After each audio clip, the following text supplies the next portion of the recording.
you. Thank you. Thank you for having us. Good afternoon, everyone. Thanks to Bethany and NAGC for having us back. Leslie and I are very passionate about this work, and we welcome the opportunity to share some best practices and some of the things that we've learned over the years in working in communication and namely minority health and creating campaigns for diverse audiences. So thank you.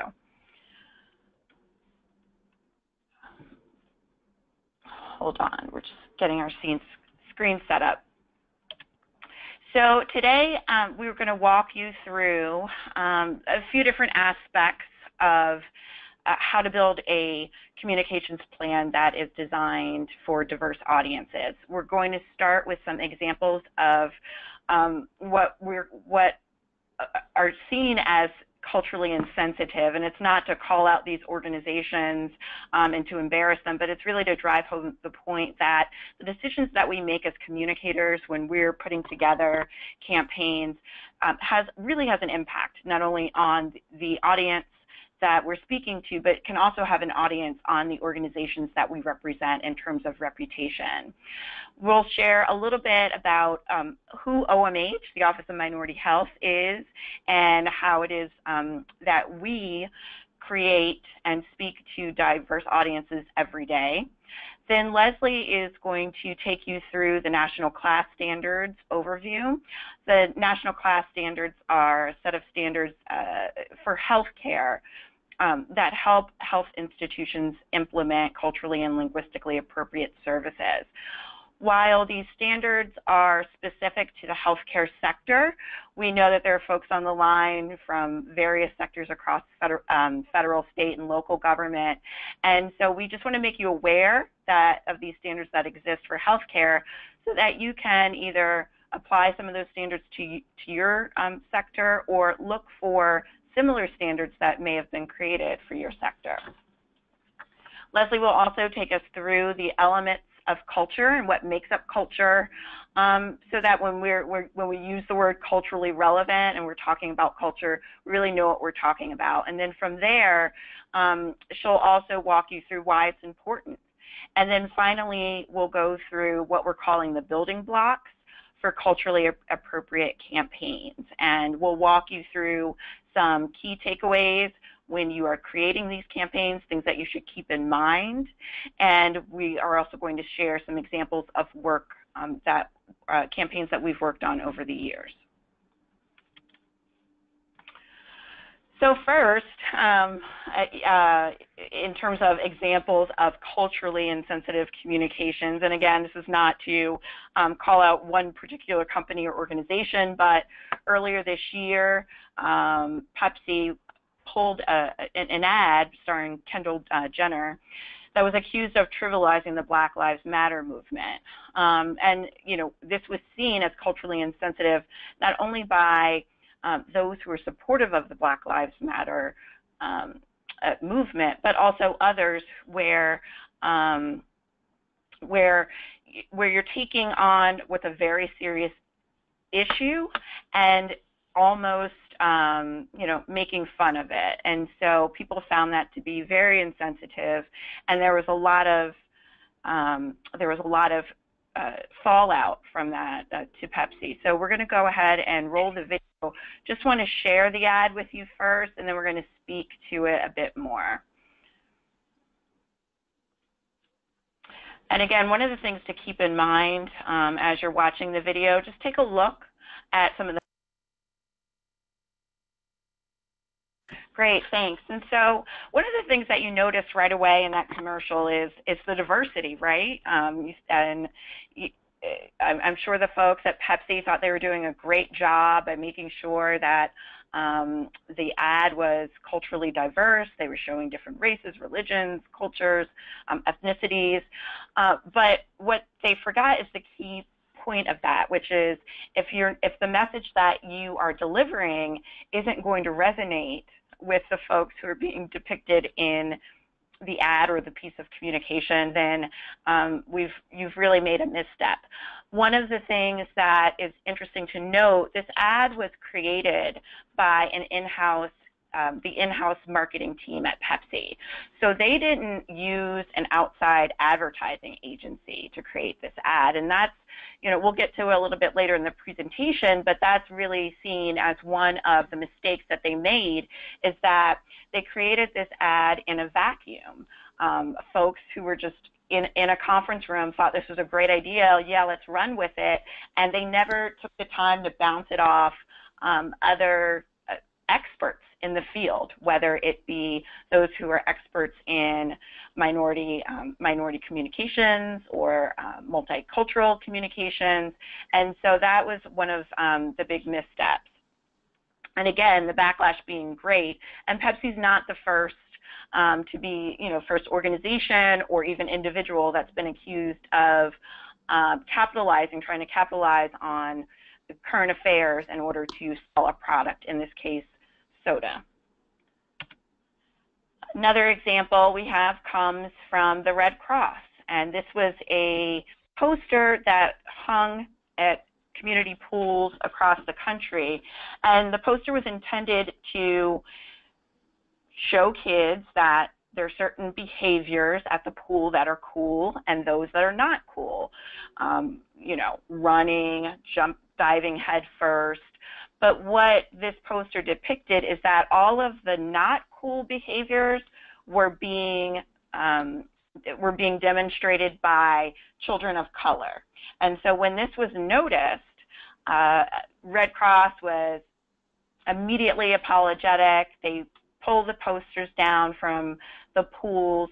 And this is a great example of sometimes we may not go into a communication intentionally saying, okay, I'm going to make all of people of color performing not cool behaviors. I'm quite sure that wasn't the intention here, but it happened. And if you don't have that outside view, or if you're not looking at things through that cultural sensitivity lens, then these types of communications get approved and get distributed.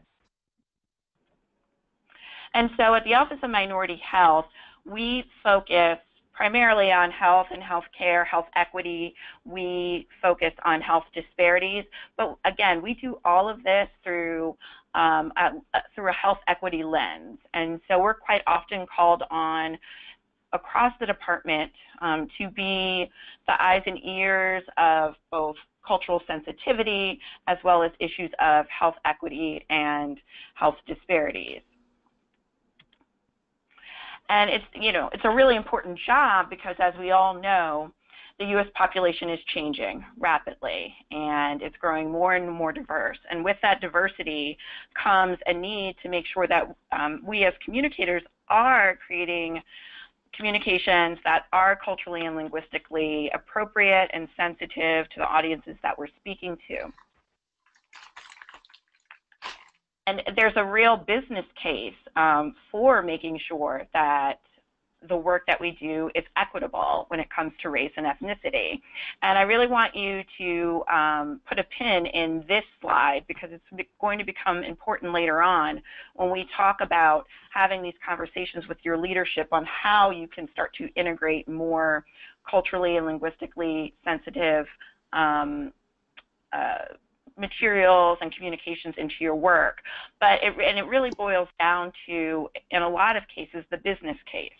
And as you can see, some stats here from the All-Term Institute, that equity really is a driving force for our economy. And when all races and ethnicity have the potential to achieve the greatest, whether it's the greatest health that's possible or achieve the greatest wealth development, we all benefit from that. And so I'm going to turn it over to Leslie now, and she's going to walk you through the national class standards and how that connects to the work that we do at OMH. Thank you, Kelly. Welcome, everyone, and good afternoon. So the national standards for culturally and linguistically appropriate services in health and healthcare, also known as the National Class Standards, were developed by OMH in collaboration with other federal and non-federal partners across the country, and they were first published in 2000 and enhanced in 2013. And they basically provide a blueprint for health and healthcare organizations to implement and provide culturally and linguistically appropriate services. And as Kelly mentioned at the beginning, these standards can be transferred to other sectors such as justice, education, etc. There are 15 standards, including the principal standard, which is provide effective, equitable, understandable, and respectful quality care and services that are responsive to diverse cultural health beliefs and practices, preferred languages, health literacy, and other communication needs. And you can see on the slide the different standards are grouped by different categories, but I want to focus a little bit more on standards 5 to 8, which are the communication and language assistance. So on this slide, we can see the standard 5 address offering communication and language assistance, and this means offering translation services or interpreter services, especially in the healthcare setting or whether at schools for parents of children that English is not their main language, or in the justice department, justice setting. So that's standard 5. Standard 6 is informing individuals of the availability of the language assistance services. So we have offering the service, but we also have to tell people that these services are available for them. And we see some of the signage, like I'm going to take the most common one that I've seen, se habla español, you know, that sign in some places, or even just your personal telling people or asking if they need the service of an interpreter or the information in another language. And then standard 7 talks about ensuring the competence of individuals providing language assistance, and this speaks to ensuring that the translators have the appropriate training, the interpreters have the appropriate training, and they're certified if possible, because especially when we are talking about technical terms, we want to make sure that when that information is transferred or translated into another language, we're using the correct terms and we are avoiding mistakes, especially in the medical field. We don't want the patient to make decisions, the wrong decisions, because they don't have the correct information due to language limitations. And then standard 8 talks about providing easy to understand materials and signage information. And this also includes using plain language. And we are a huge proponent of plain language. And plain language speaks to information that your audience can understand the first time they read it, hear it, or see it. So it is about simplifying the information and in a way that it's easy to understand, to consume, to act on. So those are the principles that drive a lot of the work that we do at OMH. And now I want to talk a little bit about culture. So we see on this slide the elements of culture. And here at OMH, and based on the national class standards, when we think of culture, we go beyond racial, ethnic, and linguistic group. We like to think of culture to include other characteristics, things that help shape the person. That includes the age, their socioeconomic status, their country of origin, their geography, whether they live in an urban setting or a rural setting, the sexual orientation, their spirituality. There's so many elements that define a person that is not anymore about being from one population. is that there are a lot of things involved that define how you consume information, how you understand your perception. So we try to use this model that you see on the screen when we are crafting our messages. And best practice is to segment your audience as much as possible, just so they can understand and the message that they receive is appeals to them. It's more compelling to them. So this leads us to culturally relevant communication. This is a term that we use a lot in the office, and I'm going to use the acronym CRC, culturally relevant communication. And what is it? It's communication that is designed to target a specific audience. It is perceived as more relevant. It is important because it addresses the unique needs of individuals, and it increases and sustains individuals' motivation and lead to action or behavior change. And as communicators, as marketers, that's what we want. We want people to take action. We want them to change behavior. We are always telling our audience, click here, call this number, buy this, do that. So when we use a systematic approach to craft our communication messages or strategies, and we embed their culture and we take that into consideration, we will be most likely more successful. And on the next slide, it talks about what can culturally relevant communication accomplish. And you can see on the first icon, the switch is moved up to the listen part because CRC will motivate your audience to pay attention. They will listen to your message because on the screen it says this ad is for you. So that's because it's relevant. People will think it's more personable. It's designed in that way. It's not a cookie cutter approach. And on the third icon to the right, you see that the message stands out. So it's more relevant. It's about personalizing the message. So why is culturally relevant communication important? It is important because we know that one size does not fit all. And especially one example, when we're developing translation, we know that literal translation, they don't work anymore.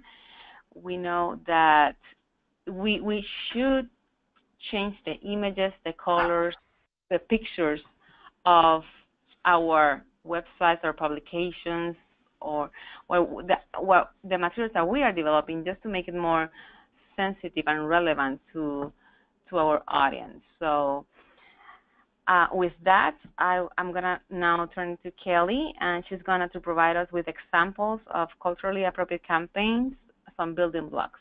So, Kelly. Thanks, Leslie. So, as we mentioned, there are what we're calling building blocks for a culturally appropriate campaign, and these are what you're going to see. A lot of these are based in communication theory, and a lot of them are just key takeaways and tips, best practices that are pretty universally accepted when putting together a multicultural campaign and speaking to diverse audiences. So first, I just wanted to set the stage. As communicators, I'm sure we're all familiar with the strategic communication planning program cycle. This one is particularly specifically for health communication, but these steps can be applied across all sectors.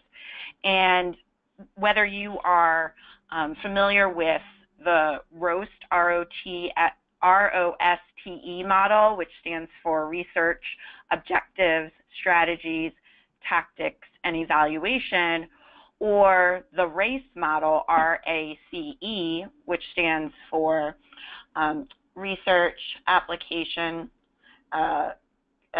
campaigns, and evaluation. Whether you're familiar with those models or with the program cycle, they all include some of the same steps, and that's first we want to do our research, and we want to review the background information that's out there in order to define the problem. So what is the problem that we're solving? And sometimes that can be a little bit more of a difficult answer to a little bit more of a difficult question to answer when we're speaking to audiences that we may not be as familiar with.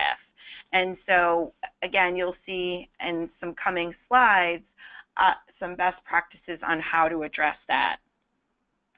Of course, we're setting our communication objectives. We're analyzing and segmenting our target audiences. Leslie talked a little bit about that. We're going to talk some more about that in the best practices. We're going to develop and pre-test our message concepts. So what do we want to say? In step 2, this is a really important part of the process. And again, we'll show you some examples of some campaigns that have done that really well.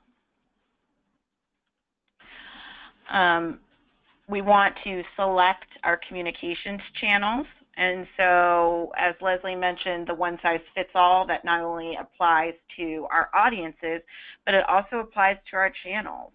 And not every channel is going to be an appropriate channel for one audience or one racially or ethnically diverse audience versus another.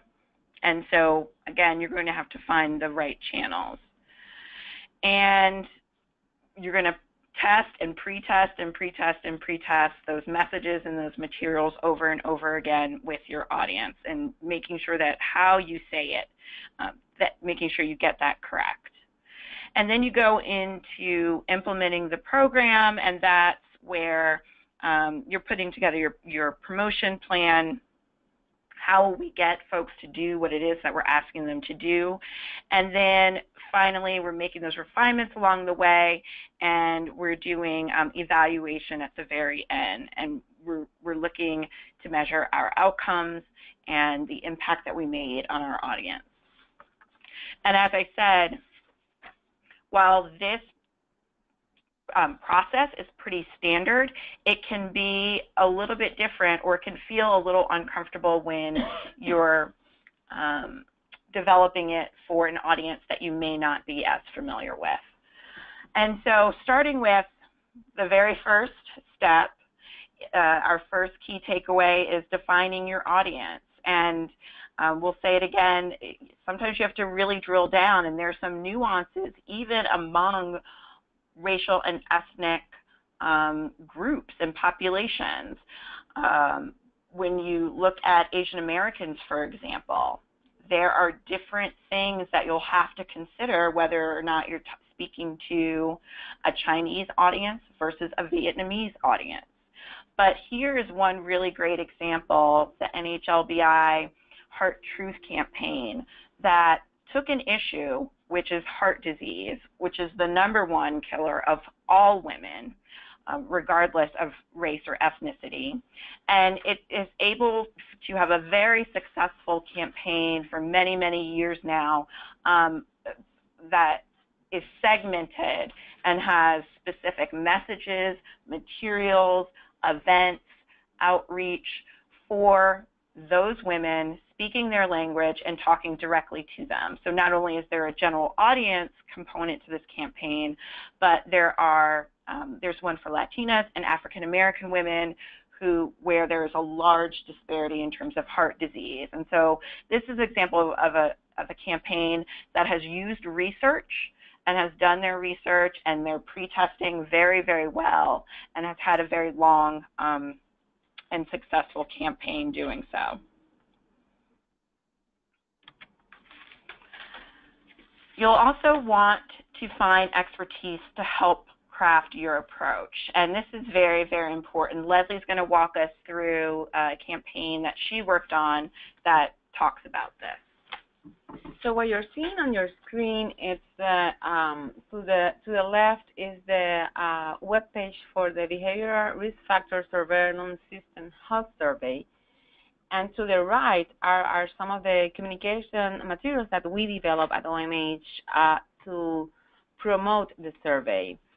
The 2017 BRFIS, Behavioral Risk Factor Surveillance System, is a joint effort that OMH ventured with CDC, and for those of us in the health field, the BRFIS is a survey that CDC conducts every year. And what OMH wanted to do is to gather more data among American Indian and Alaska Natives.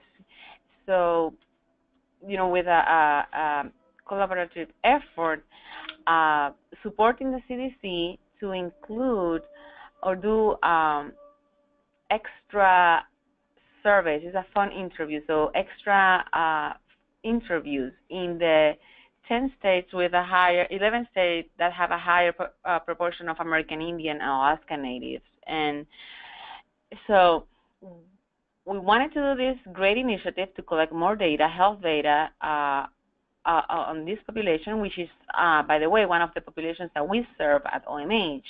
But we wanted to inform the population about this. So we know usually when we get a phone call with a survey that normal people or most people will hang up. So we wanted to prevent this from happening. And this is a population that it was new for me. So I talked to the experts. We have a great relationship with Indian Health Service. And we also have a consultant from Native American Management Services, and presented the information. I mean, this is a campaign that was informed with their feedback from the beginning, and then they kind of guided us through the outlets, the language that we needed to use, even the colors that were more appealing to this population of American Indian and Alaska Natives. And even learning about the different settings, the reservation setting or the urban setting. And based on that information, we developed the first round of materials with the look and feel that we thought it was going to be effective. And we ran those, we did a rapid assessment with some of the advocacy organizations that impact American Indians directly, with the National Council of Urban Indian Health, again with the CDC, because this is a joint effort, with Johns Hopkins Center for American Indian Health. So again, working with those key stakeholders that have a direct impact with the community that we wanted to serve, just to gather some feedback, some information, and then we came back, some of the changes suggested in terms of language. One of the things that we learned is part of empowering the community, telling them, please answer the call. If you get a phone call for the survey, it's going to be good for you because we'll get more data, and that will transfer in more services for your tribe or for your community. What you see on the first, on the top info card is the medicine wheel, which is a concept that is common and used in Native American, in the Native American community. And at the bottom, you see a more like an urban type of American Indian, and he has or Native person, and he has a smartphone because we learned that the survey can be conducted via cell phone or landline. So on the website, there are more other resources that were developed as part of this campaign, but we also walked through their tribal leaders and informing them about this campaign, in every meeting that we were, that included representatives from the American Indian Alaska Native community, we informed them in person about this project, about this initiative, just to try to get awareness of it and make it more successful. So this is one example of how we actually have to inform ourselves first about the population that we were serving, and then consult with stakeholders whether or not our approach was the right approach, and also make modifications along the way just to make the materials more relevant and culturally appropriate for this population. The next one is the use of language. This is part of the Zika response that we at OMH worked last year. As you know, last year there was a Zika epidemic, especially in Puerto Rico, and the CDC was the agency that was leading the efforts on the island, and we received some notifications that some of the materials were either too technical, the reading level was not exactly plain language, or not all the information was in Spanish, available in Spanish. So we were able to work along with the CDC. We were able to establish and nurture communication with the Puerto Rico Department of Health, and also engage our networks, our promotores de salud, also with the Mexican consulates in the U.S. and other stakeholders in Puerto Rico, to provide messages that were culturally relevant, that will resonate to the people in Puerto Rico, and also to work with other agencies within, or divisions within HHS, such as the ASPR, which is the Assistant Secretary for Preparedness and Response, and the Office of Population Affairs, to provide and help them have the information, the important information that they were developing, available in Spanish. We also created a couple of websites, web pages in English and Spanish, and it was information from other sources mainly, but it was very specific information for pregnant women, on men's health, for healthcare providers, and resources in different languages, in Portuguese, in Creole, in Spanish. So things that were more targeted to the different populations that were impacted by Zika. Great, thanks, Leslie. And another key takeaway that we have for you all today is to make sure that your campaign or message is relevant and relatable. Here's another example in the American Indian Alaska Native community of a grant project that we've funded through OMH, and it's a project that's happening on the Wind River Reservation in Wyoming, led by Elk Sage. We've done what we call a Health Equity Changemakers project, and we featured Elk's story because the work that he's doing with Native youth on the reservation, using their own culture, in this case horse culture, and horse culture, it has been shown to be a great intervention for Native communities that on the reservation, because horse culture is such a part of their everyday life. And if you'll remember the elements of culture slide that Leslie shared with you, we know that culture is made up of, it's our history, right? It's our history. It's those things that are passed down to us. It's the environment in which we live. And so we're going to show you just a very quick clip of Elk's story. We want to be mindful of time, so we'll probably just show you the first 30 seconds.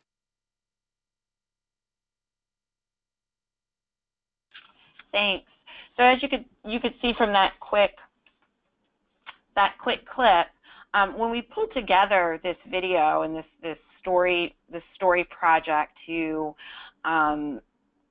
share Elk's story, we used those elements. Even if you notice the music that we chose for this project, and the way that we decided to tell the story was through a way that made it relevant and relatable to an American Indian, Native, Alaska Native audience.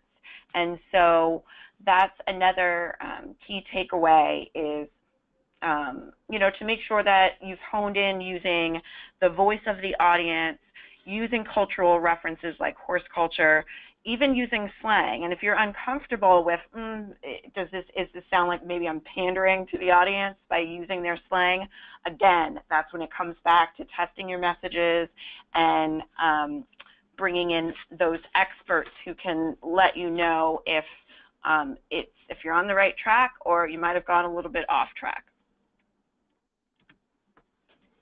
And on that note about testing your approach, we see on this next slide some of the info cards that the National Eye Institute of the National Institute of Health developed a couple of years ago for the National Hispanic Heritage Month campaign, in which they incorporated not only English and Spanish, but also Spanglish. And this campaign specifically, they incorporated slangs or phrases, popular phrases from Latin culture into their communication messages. And so we see that the colors are vibrant. It's, you know, research has shown that Latinos prefer, happy colors, bright colors, that the concept of family, multi-generational homes is very prevalent. Cooking in the kitchen, food is a huge part of the culture too, and also promotores de salud. On the first one to the left, the top left one, it's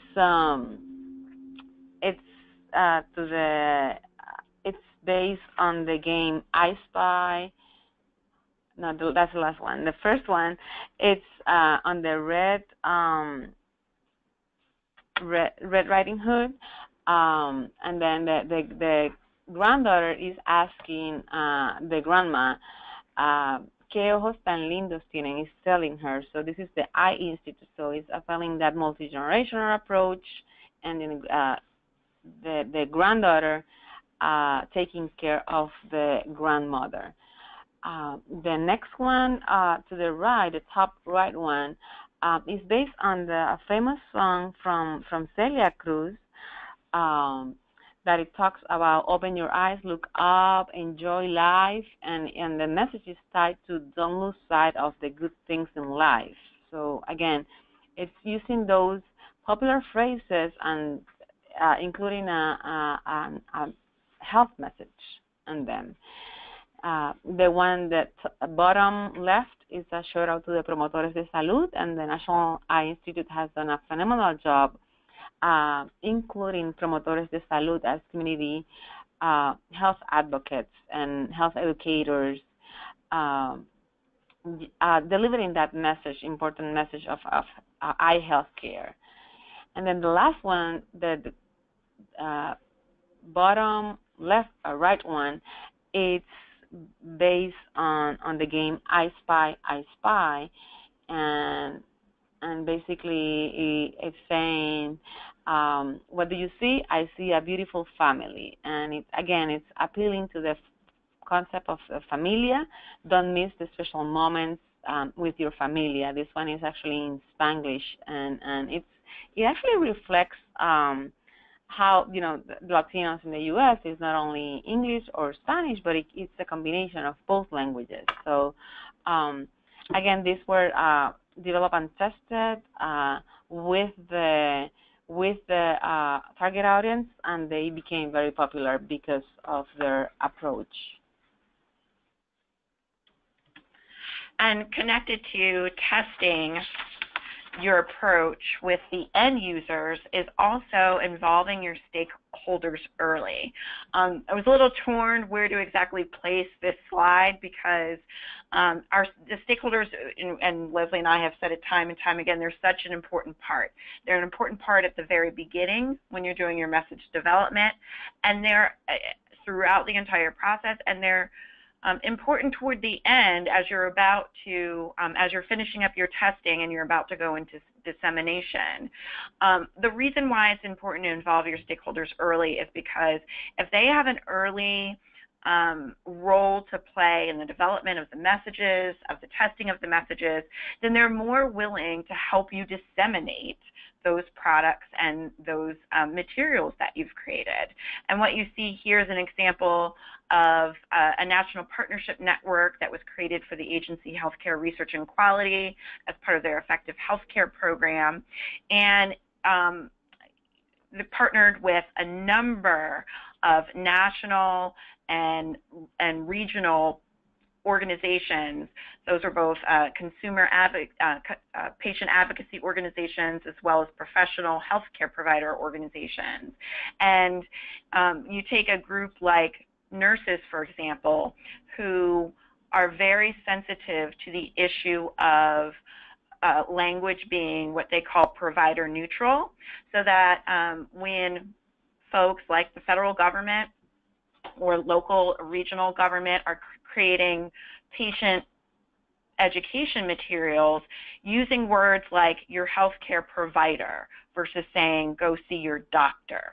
Because we know in the world that we live in, healthcare is being delivered by many different types of professional designations, and there are entire healthcare centers that are staffed by completely by nurse practitioners. And so by involving a group like the American Nurses Association early on, we got their buy-in on the types of language that we were using for the different audiences that we were speaking to. So we also pulled in the National Black Nurses Association, and as a result, we're able to have their buy-in at the end when it came time for dissemination. And connected with that is using trusted sources for dissemination.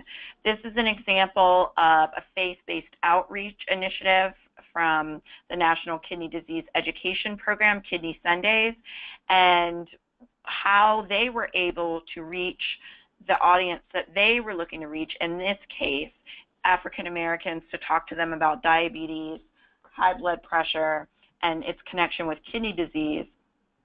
They were able to pull in a stakeholder group, a nursing sorority. So they pulled in their stakeholders early, worked with them on developing the entire campaign, and then worked with them to help them conduct health screenings at their local churches. Above and beyond that, though, over the years, you had the church leadership really starting to value this event, this yearly event, Kidney Sundays, that was held every year in March during National Kidney Month, and started to become active participants in the promotion of the event and in ensuring that their congregation came out to hear the messages, the health messages that were being delivered.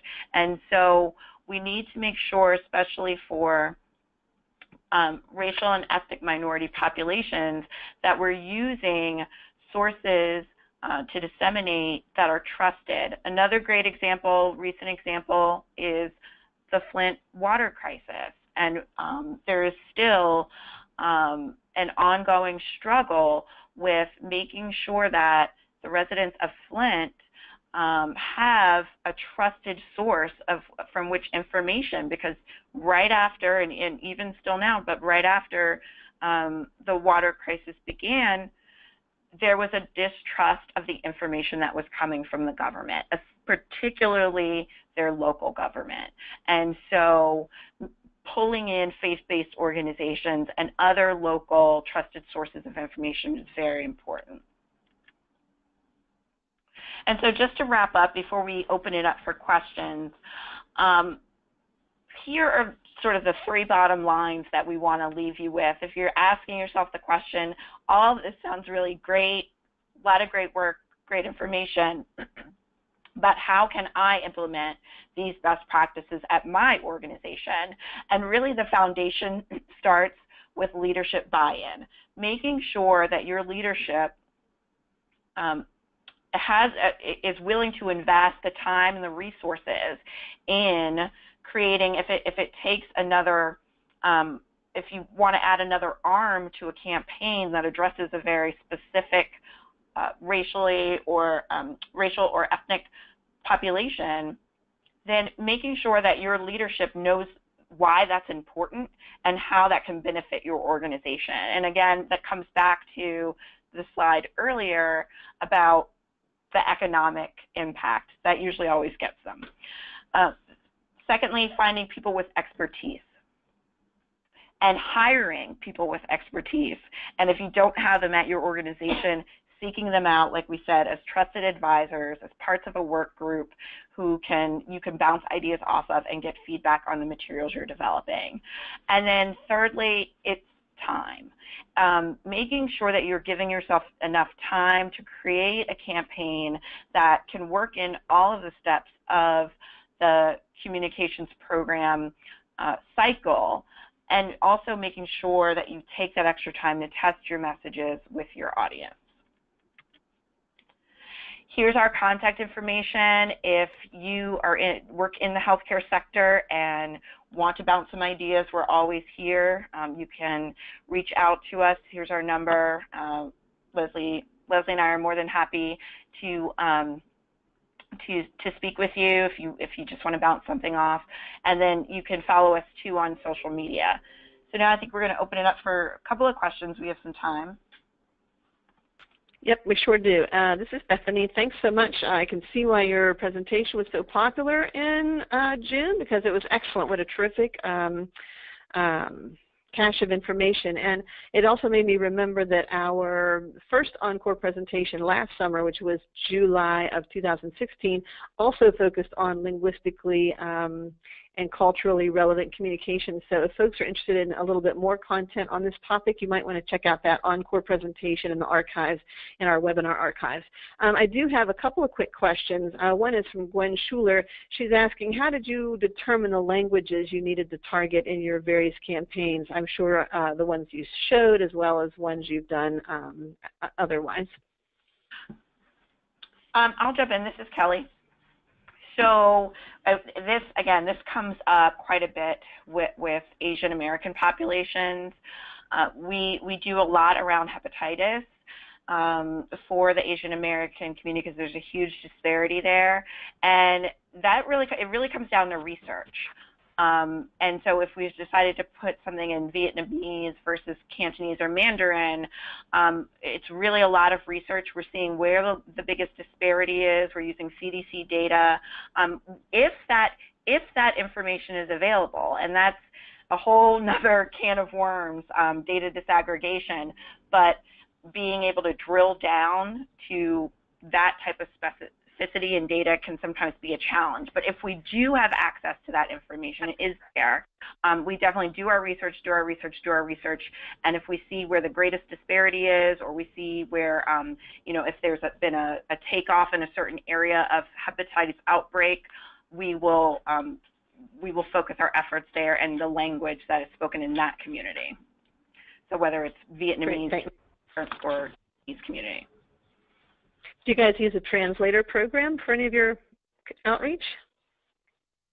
Leslie is our bilingual specialist, so she can speak to that. Yes, we actually have, I'm actually a certified translator myself, but we have a network of certified translators that we work with when we're working on a campaign that requires a different language that, we are not the experts, definitely. And again, not only getting the material or the content translated, but also having a second or third pair of eyes, making sure that the information is in plain language, is culturally appropriate, is not technical, but still the science is there. So there are different layers on when we're talking about, you know, translations, or how we like to call it adaptations, because literal translation do not work as well. But there are different layers and steps that we follow whenever the information is in another language. Great. Good question, Gwen. Another one is about talking to the experts, which has been so important.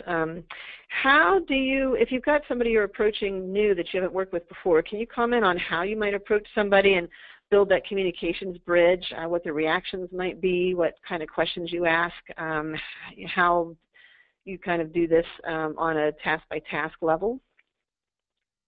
Right. So, you know, it's really part of a larger, the first thing I would recommend, if you're looking to build sort of a network of folks that you can have to reach out to, definitely making sure that, you know, partnerships are a part of your organization's larger overall strategy for a couple of reasons. Things are always a lot easier to get done when leadership has bought into them and can even help you pull some strings. They may know some folks and have some contacts at organizations, but they have to believe that it's worth it. And so that's the first thing. And it's also important because there may be things, activities going on across your organization with, let's say, with an advocacy group that you're looking to engage, and again, it can help you with an in. So that's the first thing. Look within, see what connections you have already established within your organization. But then if you are truly doing a cold call, it starts with emails, phone calls. You want to make sure that you are stressing that it's a mutually beneficial relationship, and so you want to make sure that you're not just using them. It's not coming off as though you're just using them for what they have to give to you, that this is an opportunity. A lot of times we use the language on a previous project. This is an opportunity for you to have an impact on the research development process. And these organizations like to feel like they're a part of the process and they're not being considered as an afterthought for us just to, you know, to be used for their listserv, for when you want them to send something out in their newsletter. So it's making them feel valued. It's language that makes them feel like we're in this together and we want to work together and we want to have a long-term relationship. This isn't just we just want to get a quick shot for this campaign. And to that, I will add, when you're making that first cold call, make sure that you know, it's like going to an interview, you know the organization very well, and you have some specific ask, and you also offered, you know, what you're bringing to the table. Great, that's great. Okay, I think that's all we have for questions, and we're also at the 2 o'clock hour, just a little bit after. So, hey, everybody, I can see everybody hung on for the whole presentation. That's wonderful. Thank you very much. If you guys have additional questions, you can get in touch with Leslie or Kelly or myself, and we will get those taken care of. I talked to you guys on the 15th of November for Mentoring Up, and again on the 1st of December for A City Divided. In the meantime, have a terrific weekend. It's Friday, so let's all go finish up our day and get on to Saturday. Thank you, Leslie and Kelly. It's been wonderful. Thank you so much for joining us. Thank you. you. Have a good afternoon. All right, bye. You too.